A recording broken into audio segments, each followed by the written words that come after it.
Hola, buenos días, Claudio. ¿Qué tal? ¿Cómo está usted? Bien, muy bien, un agrado escucharlo nuevamente, Andrés, y con hartos temas que conversar que han pasado en el último tiempo en nuestro país y en el mundo. Y vamos a partir con esto que ha marcado la agenda, por lo menos del presidente, durante los últimos días, ¿no? Estas cumbres que se realizaron en Brasil, la cumbre y en Perú, la cumbre de la PEC primero en Perú, posteriormente la del G20 en Brasil, y donde la gente en general, el ciudadano como uno, no necesariamente está muy al tanto respecto de qué cosas se conversan en esas instancias, más allá de que sea una oportunidad para que los mandatarios, los líderes, las lideresas intercambien algunos que otros saludos, se saquen alguna que otra foto, pero hay temas que son relevantes que se discuten en esas instancias y que es bueno comentar, André, y también explicar respecto de qué pasa finalmente en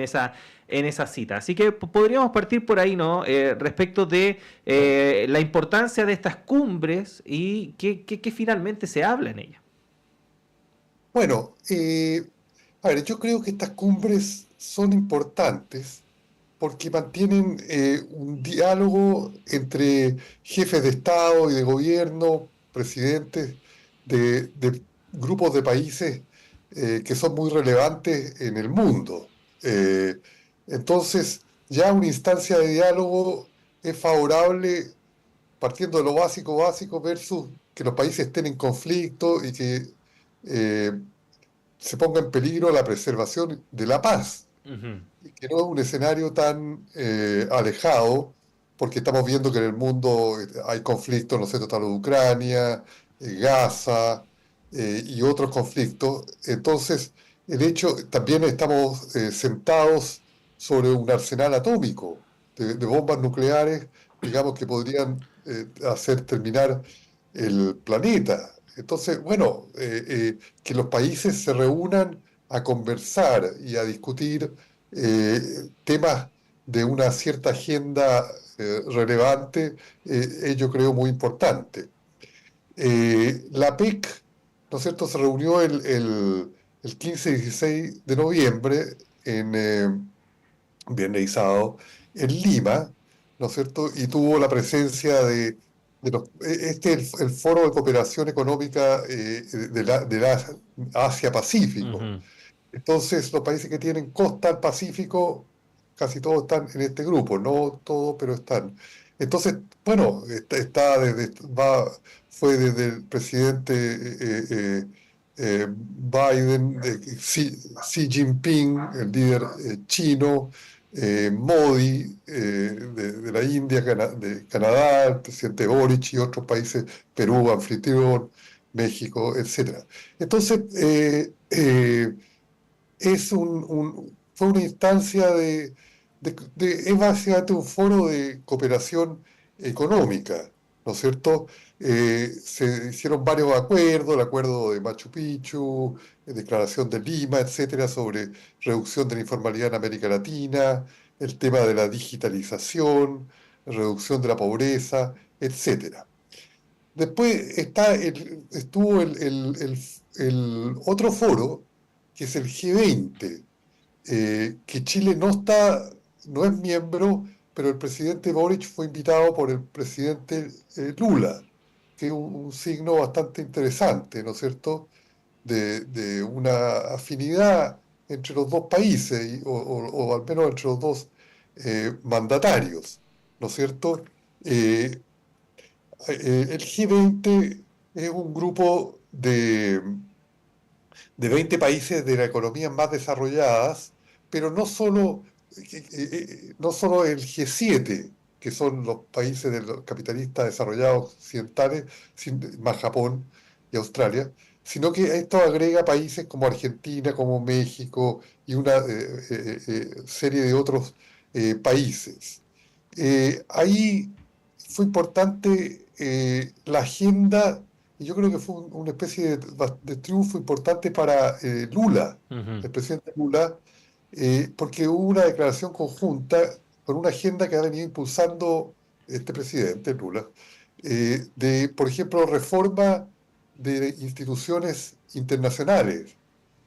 Brasil está llamando a mirar de nuevo la Carta Constitutiva del año 44 de Naciones Unidas, que todavía rige. Entonces dice, bueno, ya el mundo ha cambiado mucho, han pasado muchos años de su creación, necesitamos algunas modificaciones más o menos fundamentales. Cambio en la composición del Consejo de Seguridad de las Naciones Unidas para admitir países latinoamericanos. También lanzó y fue aceptada una alianza mundial contra el hambre y la pobreza. Hay que recordar que Lula, el primer gobierno, tenía fome cero, hambre cero en Brasil, y ahora es una escalamiento a nivel más internacional de una agenda de reducción del hambre, que es básico, y de la pobreza, que hay contingentes millones, decenas de millones, o cientos de millones de personas en pobreza en el mundo. Financiado esto con un impuesto a los supermillonarios, ¿no es cierto? Ese que no se pueden aprobar en países como Chile. Brasil eh, hicieron un cálculo, el economista francés Manuel Saez hizo un cálculo que con un 2% de riqueza de impuesto a la riqueza anual se podría recoger entre 250 y 300 mil millones de dólares, que podrían canalizarse a programas de alimentación, ayuda en África, en Asia, incluso en las regiones de América Latina, de pobreza.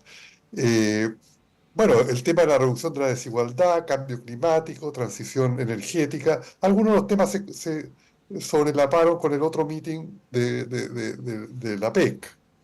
Entonces, yo creo que fue bien importante que Chile estuviera presente, que tuviera una voz y que se acogiera a este consenso. Un poco por ahí yo creo que yo lo interpretaría estas dos cumbres. Ujú.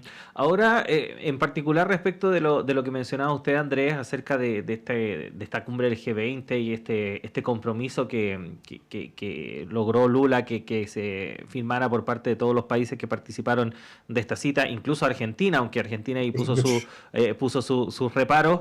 Respecto del tema impositivo, no quedó tan como supuestamente Lula quería en un instante, porque no quedó explícitamente de que se avanzara en un impuesto a las riquezas o a los super ricos, sino que se habla más como de revisiones a nivel tributario, etcétera, Sí, etcétera. Sí, sigue habiendo una resistencia en ese sentido. sí, efectivamente.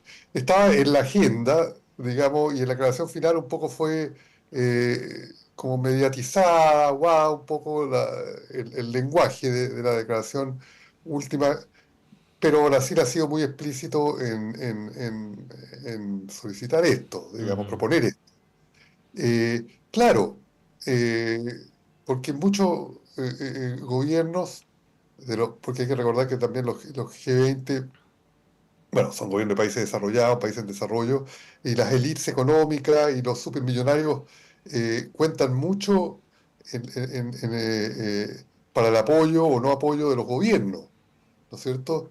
Entonces hay países que no quieren, digamos, enemistarse quizás con sus supermillonarios internos y tratan de sacarle un poquito la vuelta, o evitar esto. ujú. Bueno, Argentina con Milei, claro, porque él tiene una visión totalmente pro mercado y de no intervención del Estado, y cualquier cosa que suene a impuesto no le gusta. Pero otros países, digamos, con posiciones no tan extremas, pueden tener estos reparos medio pragmáticos. Eh, bueno, ahí muestra el poder de las élites económicas a nivel global, que de alguna manera pueden bloquear que sus gobiernos aprueben recomendaciones de este tipo. De todas maneras, son recomendaciones no vinculantes, ¿ah? Ujú, Porque el G20 es un grupo que se reúne, pero por ejemplo, el G20 no tiene un secretariado permanente, no tiene una estructura administrativa como sí la tiene la PEC y otras instituciones, otros instancias internacionales, grupos internacionales, eh, incluso el BRICS ahora está creando un poco una estructura. El G20 tiene una, sí, una estructura mínima que organiza reuniones anuales. El próximo año va a ser en Sudáfrica. ¿No es cierto? Este año fue en Brasil.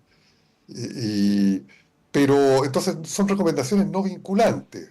Pero así también los gobiernos le sacan el bulto Ujú, eh, a esto. Es un tema que aparentemente no hay consenso total. ujú, Pero de alguna manera se necesita sacar los recursos para reducir la pobreza, porque hay 3.300 billonarios en el mundo, según las estadísticas existentes, son personas que tienen más de 1.000 millones de dólares de riqueza.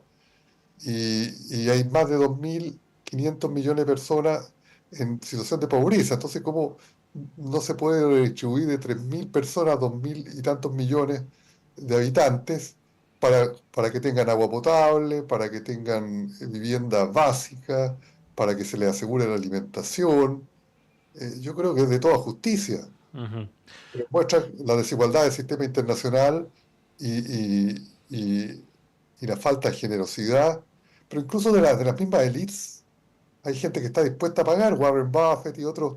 Es más, son más los gobiernos y los parlamentos que Mm. no aprueban estas legislaciones. Ahora, Andrés, ¿cómo ve esto que efectivamente este año hemos visto tanto en la cumbre de las BRICS como ahora en estos encuentros, particularmente la cumbre del G20, un protagonismo especial de economías que son grandes por la cantidad de personas que viven en esos países, como por ejemplo Brasil, de ciertos liderazgos, ¿no? Y empujando un poco el carro del multilateralismo, a diferencia de lo que era en el pasado, donde eran las potencias principalmente occidentales las que apuntaban a esta globalización, por así decirlo, ahora pareciera ser que no, y también con un punto de vista diferente, porque claro, en el pasado la globalización y el multilateralismo se veía como algo más pensado en el desarrollo, por ejemplo, de ciertas áreas productivas, por decirlo de alguna forma. Pero esto, por ejemplo, que está empujando Brasil o lo que se vio también en los BRICS, no solamente ve el multilateralismo como una oportunidad de hacer negocios, sino que como de desarrollo de los pueblos, por decirlo de alguna forma. ¿Comparte esa apreciación? Y- Sí, sí, yo creo que es muy cierto lo que dice usted, Claudio. Eh, claro, se está pasando de alguna manera, hay una transición producto del debilitamiento relativo, pero es la tendencia del liderazgo de Estados Unidos, ¿no es cierto? Y la emergencia de nuevas eh, potencias mundiales, como China, sobre todo, también un rol más importante de la India, Brasil, ¿no es cierto? De alguna manera Rusia con sus problemas y la guerra, y bueno, es más complicado. Pero hay una emergencia del sur global, yo lo llamaría así, y con eh, los países más importantes del sur global empujando una agenda que complemente la globalización de los últimos 30, 40 años, en el sentido de que, bueno, y que parte la defiende, porque ahora la globalización está siendo atacada por el país que la impulsó al principio, que era Estados Unidos, está siendo atacada no solo con la elección de Trump, ahora, ya viene con Trump en la primera administración, empezó una especie de llamada guerra comercial y tecnológica con China y que Biden, el presidente Biden, que tuvo un perfil muy bajo, ni siquiera creo que fue una de las ocasiones de fotos en el G20, se le vio bastante perdido, nunca dio conferencias de prensa, que muestra también el debilitamiento del liderazgo de Estados Unidos. Bueno, pero esa tendencia al proteccionismo que equivale a desglobalización. Y ahora el sur global dice, no, mantengamos la globalización, mantengamos los mercados abiertos, pero estemos conscientes que estamos en una economía internacional muy desigual, ¿no es cierto? Con una pequeña élite de supermillonarios muy poderosos y grandes masas de población, de gente en pobreza y extrema pobreza. Está el problema del calentamiento global. Está el problema de la transición energética para que el planeta controle el aumento sostenido de las temperaturas, que es tremendamente desestabilizante. También necesitamos una gobernanza internacional más inclusiva, es decir, que los directorios del FMI, Fondo Monetario Internacional, Banco Mundial, el Consejo de Seguridad de Naciones Unidas, eh, la Organización Mundial del Comercio reflejen más la emergencia de este llamado sur global, de la llamada, que se llamaba periferia de la economía mundial. Entonces hay un cambio de poderes relativos muy interesante y bueno, se está aprovechando, digamos, de impulsar y un rol muy importante juega Brasil, pero yo encuentro también que es importante que haya asistido el presidente Boric y que haya mostrado como un alineamiento con esta agenda, digamos, no querer jugar siempre la carta medio tan individual de Chile, porque somos un país de menos de 20 millones de personas, digamos, entonces tenemos que estar conscientes, digamos, que tenemos que trabajar con otros países y no siempre solo. Ujú, Bueno, pero yo creo que es el reflejo del cambio geopolítico mundial, desde la declinación persistente relativa, no un colapso ni nada, pero es declinación relativa de la hegemonía norteamericana y el surgimiento de países en el sur global con gran población y que ya está articulando un discurso y una capacidad de influir en la agenda mundial, de tema mundial. ujú. Andrés, bueno, son las 9 de la mañana con 50 minutos. Estamos conversando con el economista Andrés Solimano de diversos temas. Quería dedicar estos últimos minutos ya para cosas más locales, Andrés, y en ese sentido, la discusión del presupuesto es un clásico de esta época del año. De hecho, ya estamos en la recta final. Esto tiene que quedar despachado el 29 de noviembre. Estamos en el Senado, luego de un debate que fue muy intenso y muy a ratos polémico en la Cámara de Diputados y Diputadas. ¿Cómo ha visto lo que ha sido el debate del presupuesto, sobre todo respecto de esta suerte por así decirlo, golpe sobre la mesa, ¿no? Que dio la oposición en la Cámara de Diputados y Diputadas, rechazando una serie de partidas, ingresando una serie de indicaciones que no tenían mucho que ver con el presupuesto en sí? ¿Cómo lo ha visto usted? Claro, eh, eh, yo creo que se ha rebajado un poco el nivel de la discusión presupuestaria y se ha pasado, digamos, a tratar de gobernar con el gobierno un poco en este sentido y atacar partidas que generalmente no son afectadas en la discusión del presupuesto, como por ejemplo buscar quitarle recursos al Instituto Nacional de Derechos Humanos. Eso va a quedar la oposición o los parlamentarios como que eh, no quieren, quieren debilitar los organismos que defienden estos derechos y después de la historia tan traumática de los últimos 50 años de Chile, particularmente en el periodo de Pinochet, pero no solo ahí, de violaciones de derechos humanos, de brutalidades terribles que se cometieron en Chile y que, bueno, cuando se restableció la democracia, se empezaron a desarrollar instituciones que protegieran eso. Entonces, debilitar eso yo creo que los va a dejar muy mal para la historia. Eh, También el hecho de cuestionar partidas importantes en la educación pública.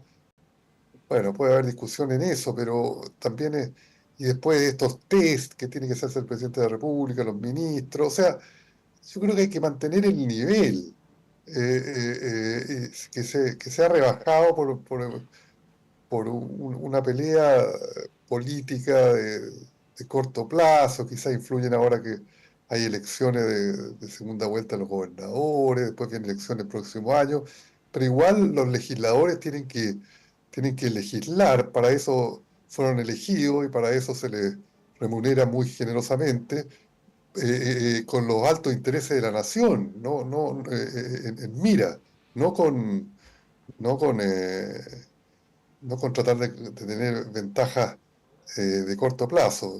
Esperemos que en el Senado haya más mesura que en la Cámara de Diputados no se caiga esto. También encuentro que es complicado ya macroeconómicamente eh, recortar tanto el gasto público, ahora que se recortaron 600 millones de dólares.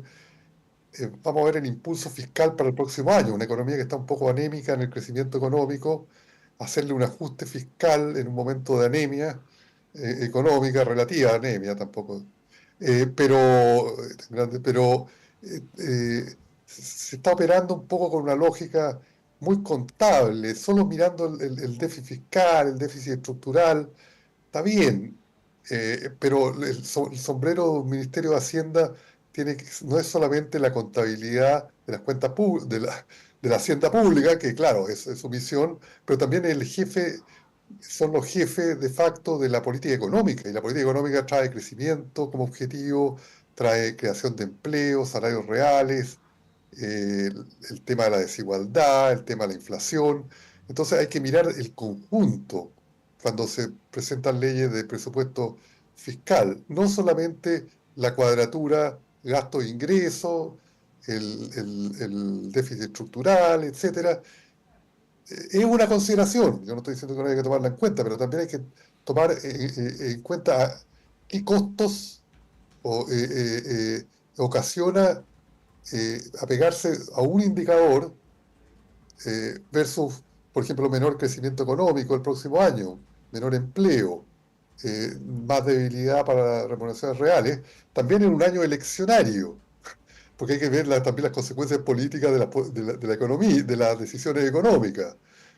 Entonces, no vaya a ser que por las decisiones económicas ya observadores hicieron el caso de que cuando asumió este gobierno y se cortaron inmediatamente los programas de ayuda que habían por el COVID de la época del gobierno anterior y ya no había más recursos tampoco sacar de los FP, que se puede discutir todo eso, pero probablemente contribuyó a pagar el costo de que se rechazara el proyecto de constitución.